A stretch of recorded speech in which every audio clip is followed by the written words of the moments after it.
Allô, allô, c'est Karine du blog et du compte Instagram Mon Coin Lecture et aujourd'hui, en ce 15 janvier, bref, je vais vous faire mes tops de 2021.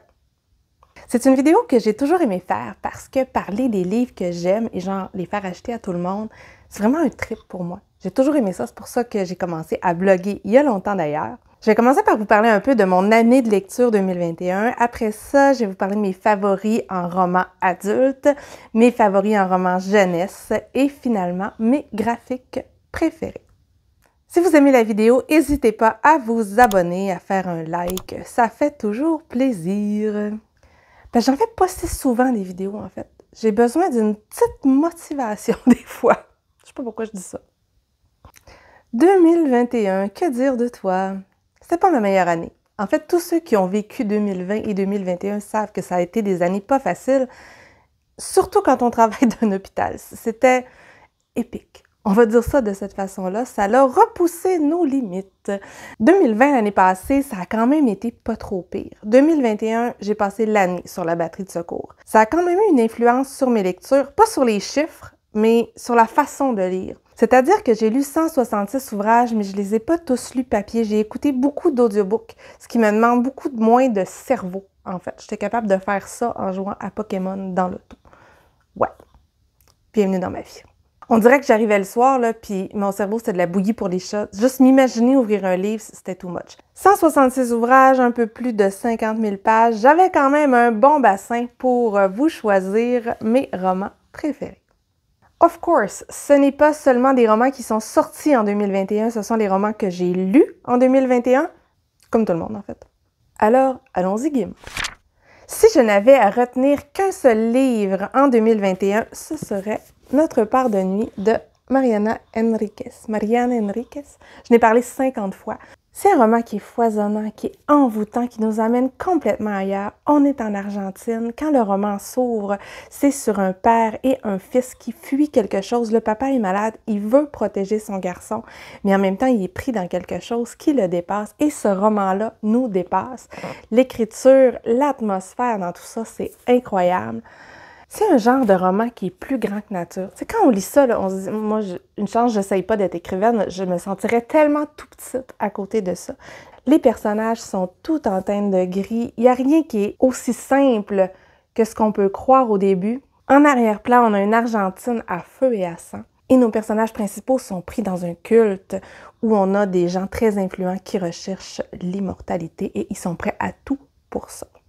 C'est ma meilleure lecture de 2021. Est-ce que c'est pour tout le monde? Non, il y a un côté qui va un peu partout, il y a un côté fantastique. C'est un beau bébé. Ma mère vous dirait qu'il y a des petites longueurs. Mais moi, j'ai sincèrement adoré. Vous allez voir que la plupart des romans dont je vais vous parler aujourd'hui, je les ai pas parce que les romans qui me font triper, je les prête. Celui-là, je ne vais pas le prêter parce qu'il est épais, puis le dos, il va me revenir tout cassé si je le prête. Oui, call me crazy. Et sérieusement, là, ils ventent tellement. Aujourd'hui, c'est moins 29, ressenti moins 44 avec les vents. Et le vent, il est impressionnant. Je ne sais pas si vous l'entendez. Si j'avais pas de micro, vous l'entendriez. Deuxième coup de cœur de 2021, l'hibiscus pourpre de Chimamanda Ngozi Adichie. J'ai toujours l'impression que je ne le prononce pas comme il faut. Tous les romans de cette autrice-là que j'ai lus, ça a toujours vraiment bien fonctionné avec moi. Donc, c'est pas une surprise, je suis fan de sa façon de décrire les choses, de sa plume, de son regard sur le monde. Et cette histoire-là, on a deux adolescents qui, pour une raison, quittent leur milieu familial pour aller chez leur tante. Leur papa est très, très religieux, très, très strict, et il arrive chez une tante qui est beaucoup plus libre, qui a des visions beaucoup plus modernes du monde qui l'entoure. Et sérieux, j'ai l'impression que l'herbe va tomber sa maison. OK. C'est une superbe histoire de passage à l'âge adulte. Bien entendu, il y a un clash qui est imminent. Ces enfants-là, ces adolescents-là vont faire un bout de chemin. Ils vont avoir de la difficulté à revenir en arrière. Lisez-le, c'est magnifique. Troisième roman, L'homme qui savait la langue des serpents. Et c'est de Andrus Kivirac. Encore une fois, prononciation fort aléatoire. C'est un roman qui est difficile à classer, encore une fois, celui-là. On a une plume qui est travaillée, des univers qui sont développés, une touche de magie, mais j'aurais de la difficulté à le classer dans le fantasy ou dans le fantastique. Mais je vais vous expliquer un petit peu. En fait, c'est l'histoire de la fin d'un monde. Ça a l'air déprimant comme ça, hein, mais pas vraiment. Nous sommes très, très loin derrière et notre personnage principal... ah, ça, c'est mon ficus qui vient de perdre une feuille. Un ficus l'hiver, là, c'est... ouais, surtout quand c'est un arbre. Je disais donc, notre personnage principal est un chasseur-cueilleur. Il vit dans son petit monde où la magie est très, très présente et, entre autres, il parle la langue des serpents. Dans cet ouvrage-là, là, les serpents, ils sont sympathiques. Son meilleur ami, c'est un serpent. Voyez le genre? Et tout près, il y a un village qui commence à se former avec le début de l'agriculture et tout ça. On a cette confrontation de ces deux mondes-là qui sont présents. Donc, la fin du monde des gens qui savaient la langue des serpents et le début de ce nouveau monde-là. Est-ce que c'est mieux? Est-ce que c'est pire? Et en parallèle, on a, je pense que c'est des australopithèques, genre les gens d'avant, pour qui les chasseurs-cueilleurs, c'était déjà le progrès qu'ils ne voulaient pas accepter. Bref, la réflexion est super intéressante, l'univers créé est génial, la comparaison c'est chouette, ça fait réfléchir, je recommande. Autre roman que je ne conseillerais peut-être pas à tout le monde, La 7e fonction du langage de Laurent Binet. Vous savez, je suis orthophoniste dans la vraie vie, donc tout ce qui est linguistique, moi ça me fait triper. T'sais, une conversation de 6 pages sur la linguistique, je tripe là. Il n'y a rien de rébarbatif pour moi là-dedans. Cette histoire-là commence avec la mort de Roland Barthes et on a toute l'élite intellectuelle parisienne de l'époque qui se questionne, est-ce que vraiment c'est un accident? C'est donc une enquête dans ce milieu-là, c'est extrêmement érudit. On rencontre plein de gens, les intellectuels de l'époque qui ont des fois des opinions, on dit « Oh my God, s'il y a des choses qui ont changé dans la vie », mais c'est vraiment intéressant de voir comment c'était à ce moment-là, du moins la vision que Laurent Binet en a. Moi, j'ai adoré. Je l'ai lu tout d'un bout et je n'ai même pas passé les bouts où ça s'obstine sur la linguistique. Ça veut tout dire. Prochain roman, On pleure pas au bingo de Dawn Dumont. Dawn Dumont, c'est vraiment une autrice que je vais suivre. Cette année, j'ai lu La course de rose et j'ai lu cet ouvrage-là. Entre les deux, j'ai choisi le premier, On pleure pas au bingo. Ce sont en fait des souvenirs d'enfance. Elle a grandi dans une réserve en Saskatchewan. Et elle va nous donner dans son roman, avec des tout petites scènes, un regard de l'intérieur. Et ce que j'aime surtout, c'est que c'est pas sombre. Elle nous parle de son monde, de ses parents, de ses amis d'une façon réaliste. Il n'y a rien d'idéalisé là-dedans, mais c'est sa normalité à elle et c'est extrêmement positif. Il y a énormément d'humour, j'aime la façon dont elle écrit, j'aime la façon qu'elle a de nous amener avec elle dans son quotidien. C'est un ouvrage que j'ai beaucoup, beaucoup aimé. C'est drôle, émouvant, des fois limite tragique, à hauteur d'enfant, et ça m'a plu. Bon, je suis toute engourdie, ça va pas bien. Vous me voyez pas, là, mais je fais limite le grand écart, assis dans mon salon, parce qu'il y a des livres partout et j'ai pas vraiment de place. Prochain titre, Le banquet annuel de la Compagnie des Fossoyeurs de Mathias Hénard. C'est étrange, dans les romans dont je vous parle cette année, j'ai l'impression que c'est vraiment pas des romans qui vont plaire à tout le monde. Celui-là, là, si vous aimez pas les trucs qui vont dans n'importe quel côté, des trucs qui sont un peu grand n'importe quoi, allez pas vers ça, ça va vous tomber sur les nerfs. L'intrigue, c'est complètement déjanté, ça va dans tous les sens. Je vous explique le début. En fait, c'est un jeune chercheur parisien, imbu de sa personne, qui arrive d'un petit mini-village, genre Saint-Mouquemouque-des-Creux, pour les étudier. Rien de moins.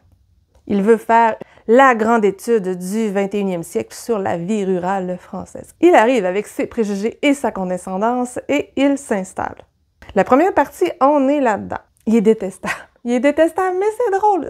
En tout cas, moi, j'ai adoré ça. Il va faire, entre autres, la connaissance du propriétaire du bar du coin, qui est aussi le croque-mort et qui est membre de la Compagnie des Fossoyeurs. Et c'est là où ça dérape. Ce qui est cool, c'est que c'est pas nécessairement annoncé. À un moment donné, tu dis, ben voyons, mais qu'est-ce que je viens de lire? Il est question de réincarnation, il est question de Dieu, il est question de vieilles histoires. On passe sur plusieurs générations. On se demande pourquoi on nous raconte ça. Des fois, je me le demande encore, mais c'est pas grave parce que c'est truculent et c'est jouissif. Moi, j'ai adoré ça. J'ai profité de chaque seconde. Mais moi, j'aime ça du grand n'importe quoi, donc c'est pas étonnant. Puis là, j'ai mon billet ici, là, puis je me rends compte que j'ai oublié de faire toute une section dans mon billet, c'est-à-dire la section science-fiction, fantasy, fantastique. Bravo, Karine! Genre, j'ai pas de notes, là. Faut que je fasse ça comme ça, là. Allons-y. OK, let's go pour mes meilleures lectures en science-fiction, fantasy ou fantastique.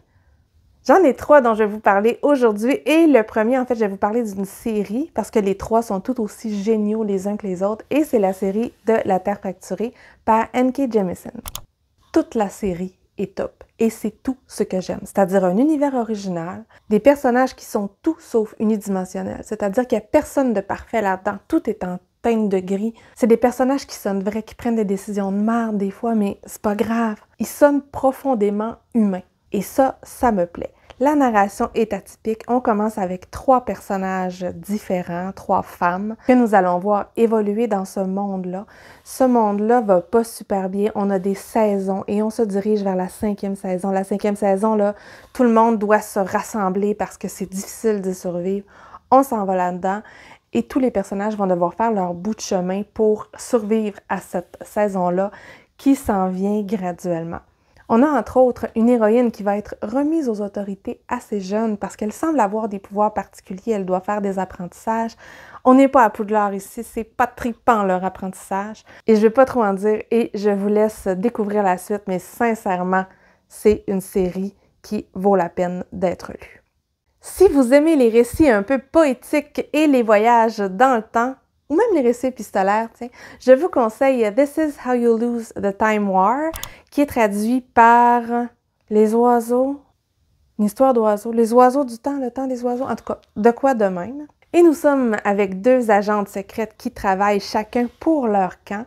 Et leur travail, en fait, c'est d'aller travailler dans les différentes branches du temps, dans les différents mondes pour faire que leur équipe gagne. Et au départ, ils commencent à se laisser des messages cachés. Au début, c'est clairement pour se narguer. Et tranquillement, on va voir que ça va évoluer vers autre chose. Moi, les voyages dans le temps, les paradoxes temporels, là, c'est mon truc. Donnez-moi ça, je vais être contente. Genre, Doctor Who, là, c'est ma vie. Fait que vous comprendrez que quand je retrouve quelque chose comme ça me plaît. Et ici, on a une plume qui est fabuleuse. On a une relation qui se tissent petit à petit, mais ils ne se connaissent pas, là, ils ne se sont jamais vus. C'est capoté.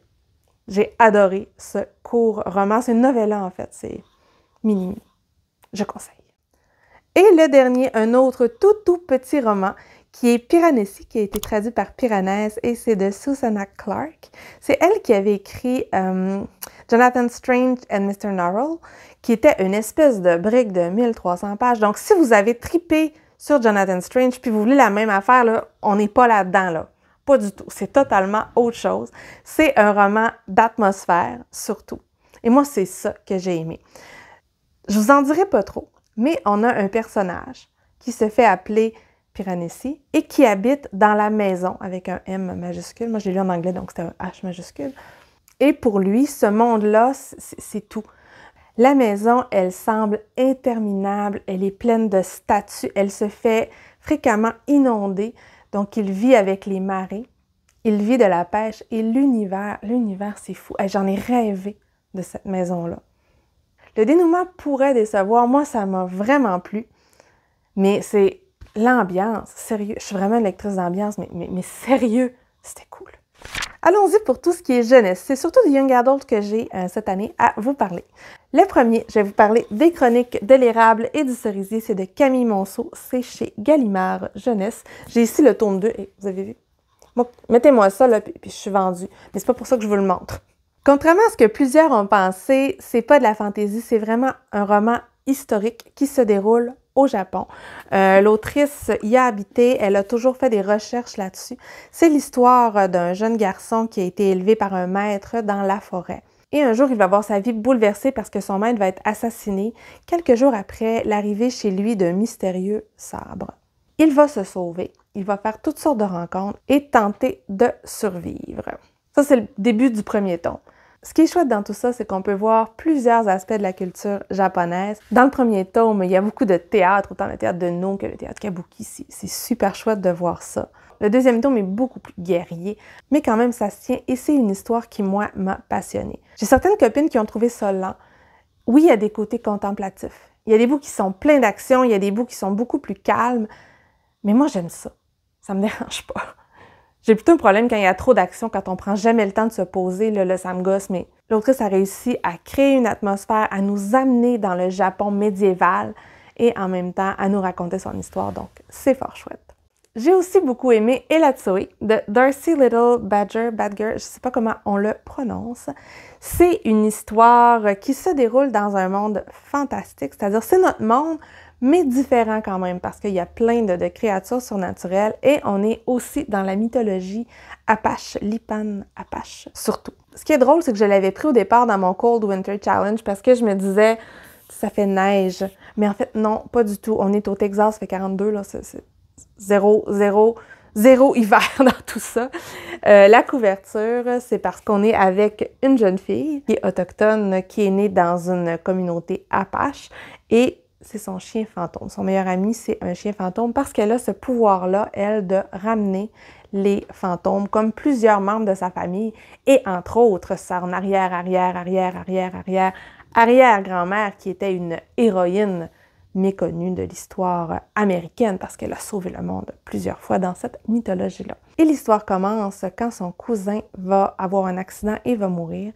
Et elle reçoit la visite de son fantôme qui lui dit « Ce n'était pas un accident, trouve les responsables. » Et elle va se lancer à la poursuite de ces responsables-là. Moi, j'ai trouvé ça super bien fait et je connaissais pas cette mythologie-là. Du coup, j'ai trouvé ça hyper chouette et je vous montre quand même le livre parce qu'il est trop beau. Regardez quand on l'enlève. Juste pour ça, avouez. Avouez! Et le dernier roman Young Adult dont je vais vous parler, c'est Birthday de Meredith Russo.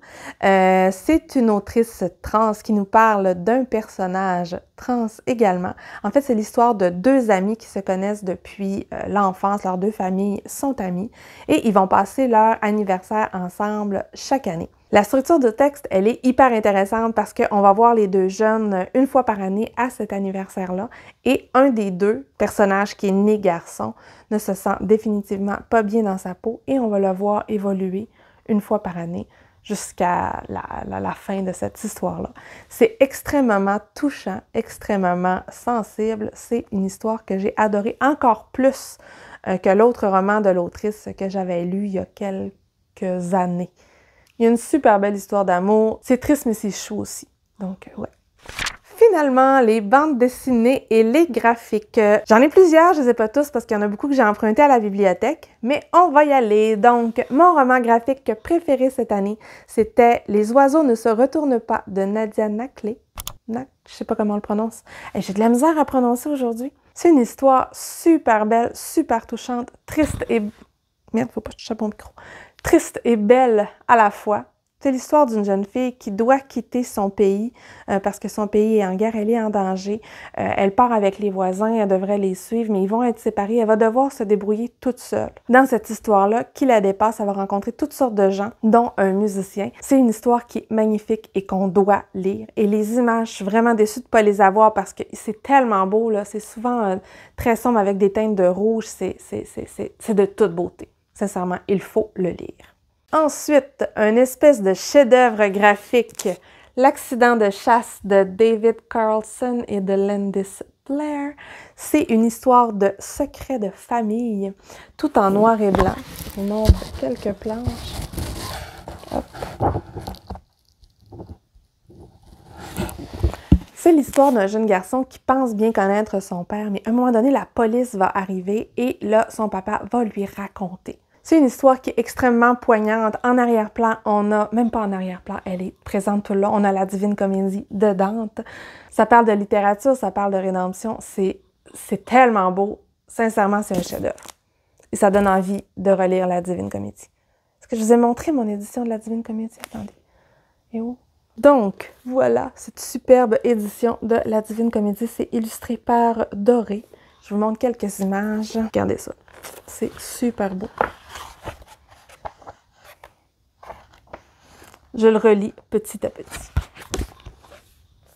Et j'ai une crème dans le pied. C'est pas une bonne idée de filmer là. Troisième graphique qui est extrêmement intéressant cette fois, c'est La Bombe et c'est écrit par 3 auteurs que je vais vérifier. Alcante, Bollé et Rodier. Donc, cette histoire-là, c'est l'histoire de la bombe atomique, en fait, la bombe nucléaire. C'est très érudit, ça nous promène un peu partout dans le monde et on a des protagonistes qui sont atypiques, c'est-à-dire on a un homme au Japon qu'on voit de temps en temps et on a un des chercheurs qui, à un moment donné, disait « c'est pas une bonne idée, c'est pas une bonne idée ». Mais malgré tout, on va voir comment ça s'est passé, comment ils ont perdu contrôle de leur invention. C'est extrêmement intéressant, ça donne plusieurs points de vue différents sur cette histoire-là. Ça demande du temps, de la concentration, mais ça vaut la peine. Si ça vous intéresse, là, go for it, c'est cool. Ensuite de ça, une bande dessinée qui m'a énormément touchée, c'est « Ne m'oublie pas » de Alix Garin. Vous savez, moi, quand il y a des personnes âgées, là, ça vient... J'ai de la misère avec mon « de micro ».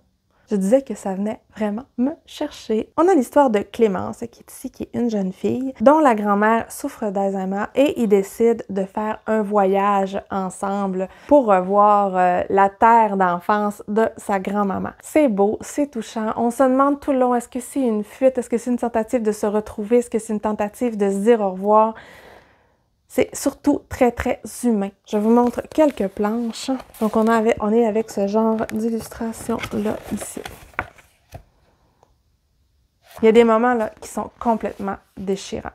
Dans un tout autre ordre d'idées, le manga qui aura marqué mon année, c'est celui-là, c'est Magus of the Library. Je suis à jour dans la série manga. C'est une série de Mitsuizumi Seikiun et c'est l'histoire d'un petit garçon qui veut devenir bibliothécaire. Je pense qu'on les appelle des kauna dans ça. En fait, il travaille dans une grande bibliothèque qui contient tous les savoirs du monde et il va devoir faire ses preuves et se rendre à cet endroit-là. Si vous aimez le monde du livre, il y a des chances que vous aimiez parce que c'est de ça que ça parle. Ça donne un côté magique non seulement à la littérature, mais à l'objet livre. C'est chouette. Il y a plein d'aventures. Je vous conseille. Je vous montre quelques images. Regardez. Hop. Hop. Ensuite, un ouvrage graphique qui, sincèrement, est top. C'est Dans la tête de Sherlock Holmes, de Cyril Liéron et de Benoît Dahan. J'ai pas reçu le deuxième d'ailleurs, faudrait que je l'achète. Et le graphisme là-dedans, il est top, top, top. Il y a un trou. Moi, quand il y a des trous, je suis fan. Ça peut avoir l'air bizarre dans les couvertures, OK? Bref, regardez. Donc, c'est une enquête de Sherlock Holmes qui semble très, très, très classique en soi. Mais ce qui est cool, c'est que là-dedans, on va nous démontrer la façon de penser du dit Sherlock. On nous donne l'occasion de suivre le fameux petit fil et c'est vraiment intéressant de voir tout le chemin que Sherlock prend pour se rendre à ses conclusions qui semblent parfois sortir de nulle part. Le graphisme est chouette, l'histoire est cool, donc ouais, il faut le tome 2. Merde, non! Mon café! J'aurais peut-être eu quelques mentions spéciales dont je voulais vous parler, mais là, je viens de renverser mon café. J'ai les jambes engourdies, fait que c'est assez. J'ai assez filmé pour ce matin. J'aimerais donc savoir, est-ce qu'il y a des livres là-dedans que vous avez lus? Est-ce que je vous ai donné le goût d'en lire certains? Et j'aimerais ça aussi savoir quelles sont vos meilleures lectures de l'année. Ils vendent toujours autant. Et sur ce, je vous souhaite une bonne fin de journée. Bye bye!